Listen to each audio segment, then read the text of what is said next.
The Hokipa, that spot was basically discovered in the early 80s. The first windsurfing contest we had here was the Maui Grand Prix in 1981, the second professional windsurfing event ever.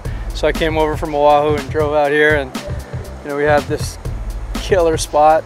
Mike Waltz basically discovered it, and from that time it slowly became more and more and more the mecca for high performance wave sailing for windsurfing. And obviously we had contests here over the years, the Maui Grand Prix and the Aloha Classic and the Marui O'Neill, which were basically a few of the biggest events ever in windsurfing that went for a long time, over a decade. And so that pretty much made this the spot, the proving grounds that all the professional windsurfers from around the world dreamed of coming here. They trained here. It became the photo shoot spot and still is the main photo shoot spot for windsurfers around the world for most of the companies. Kite surfing, we started coming here and launching here at Hokipa in 1998, and 1999 we do our downwinders down the coast when kite surfing was a one-way trip, and that pretty quickly grew into the deal where there's surfers here, there's windsurfers here, there were kiters here, and being the only decent wave on the whole North Shore in terms of real public access and stuff, it got kind of crowded, and the kiters kind of got moved down to lanes, and that became the official Hokipa kiting spot, just to make it a little less dangerous out here mixing all three sports. But it's still, a spot where everyone wants to ride. We had the Red Bull King of the Air here every year for several years, and it was the one time a year that there was an opportunity to ride. But that was more about jumping than wave riding.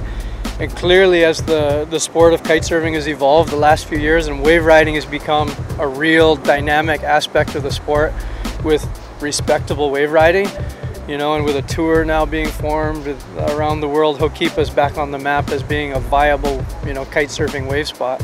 Well, for Naish as a brand, we're based here on Maui. We started here a long time ago when dinosaurs roamed the earth, it seems. As time is moving on, started in windsurfing, and then obviously we were at least one of the first big companies to venture into kite surfing and really try to evolve the equipment into something that was super functional with our first successful commercial line in 2000. And all of our stuff has been developed here. The good thing about Maui is it's a 12-month-a-year wind and wave cycle, and we have a lot of different conditions in a very small area.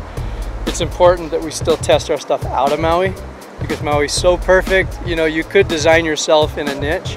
So we're really careful to have international riders and testers to get our stuff out of this Maui little bubble. But man, it's a great place to live, a really good place to test.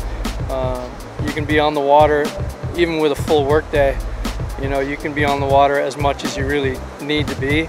So for us as a brand, it's fantastic. We really embrace our Hawaiian roots, and that's kind of reflected in all of our gear, both graphically and functionally. And for us, it's, we try to support all the sports we're in. We're still really involved with windsurfing, even though it may not be the biggest sport in the world anymore. Kite surfing is still really important to us, and we're very committed in every aspect, whether it be team riders, marketing, and for sure having a broad range of product. And then of course stand-up paddling is very important to us as well, and right now our biggest business. But we're really trying to refocus a lot in kiting, because it seems like there's a global resurgence. There was that first explosion of kite surfing, and it kind of dwindled down, and now it seems like there's a whole new group of people getting into it around the world. It's so much more accessible than it used to be. It's safer than it used to be. The kites are so much better. You don't need a lot of equipment anymore. You can have one board, one or two kites, and be set. And that appeal is making the sport grow again, which is really cool. And personally, I'm still totally into it. I'm still old school, out there jumping and using my straps most of the time, but loving it just like I did, more than 10 years ago in the beginning. And for us, it's great to have the KSP here, to bring the showcase for kiting back to Maui. It's been a long time since the King of the Air, which was really the big focused event for the sport. So I hope there's some conditions that can, show people the competitive potential that Maui has with the best kite surfers in the world.